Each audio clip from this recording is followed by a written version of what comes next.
Hello, welcome to Sport Raven. Today we are going to look into FC Barcelona Messi situation as La Liga gave the Spanish giant deadline to register their new signings. Sit back and enjoy. After paying Messi £460 million and blowing Neymar's £198 million fee, Barcelona are in a mess and cannot register their new signings.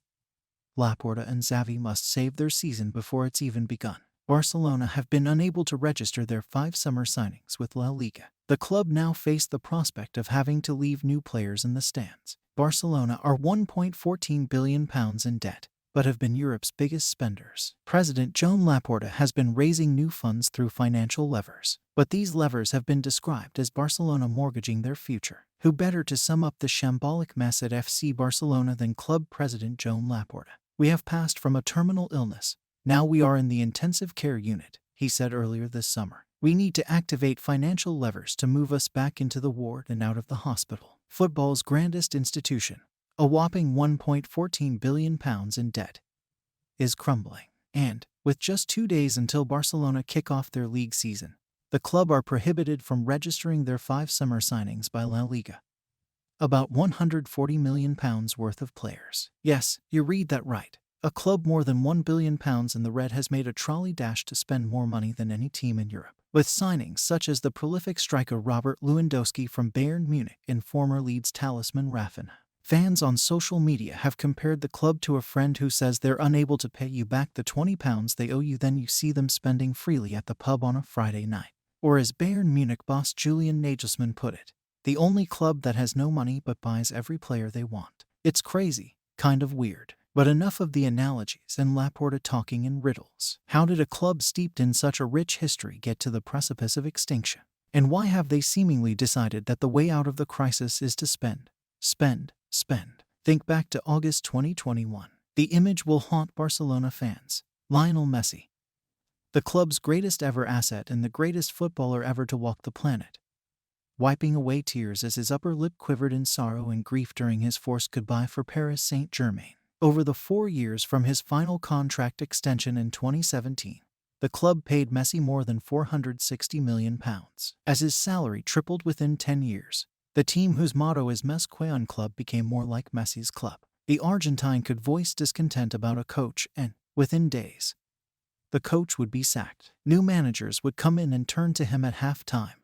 "What would you do, Leo?" Jorge Messi knew his son's worth and, as agent, negotiated yearly pay hikes. Presidents agreed to each one without hesitation. If they didn't, their tenure as Supremo would be short-lived. So Messi's salary shot up and the salary hikes were almost contagious as teammates demanded similar. "Pressy, bonus," shouted players at then-President Josep Maria Bartomeu on the flight home from winning the 2015 Champions League. They already had performance-based bonuses in their deals, but Bartomeu agreed to slapdash pay rises.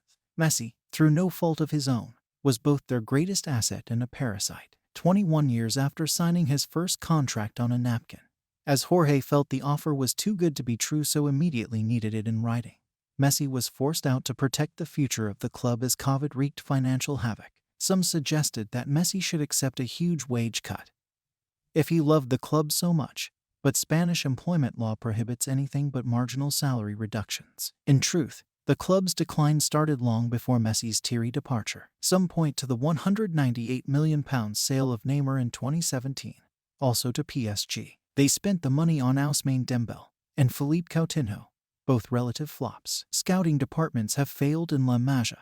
The famed academy had stalled until recently. So when Laporta became president for a second time last year, he was met with a decision to make: sell off more of the club's key squad members.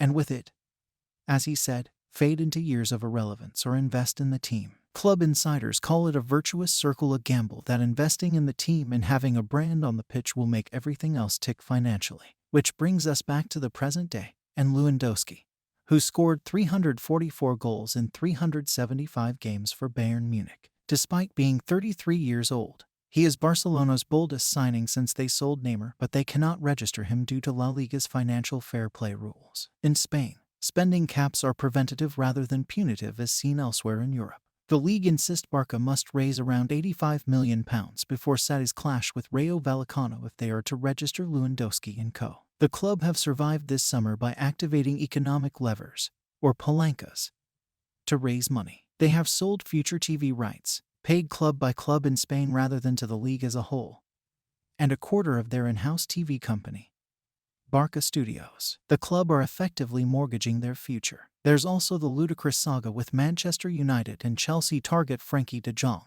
who joined from Ajax in January 2019 but was given a new deal 18 months ago by the previous president.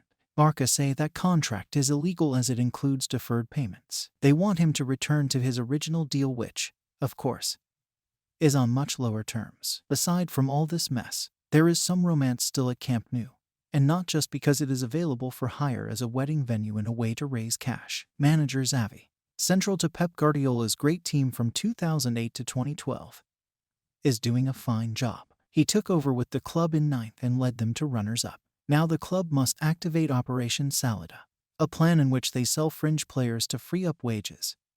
With Memphis Depay and Samuel Umtiti on the verge of leaving, they are being dubbed FC Palanca in local media, or Financial Levers FC. Those levers mean the club is expected to be permitted to register some, but not all of their new players by Sarri. The levers may work for now, but, as one club insider puts it, we can eat well today, but tomorrow we are starving. Alright, tell us what you think about FC Barcelona's in the comment box below and don't forget to like and subscribe our channel. Thank you.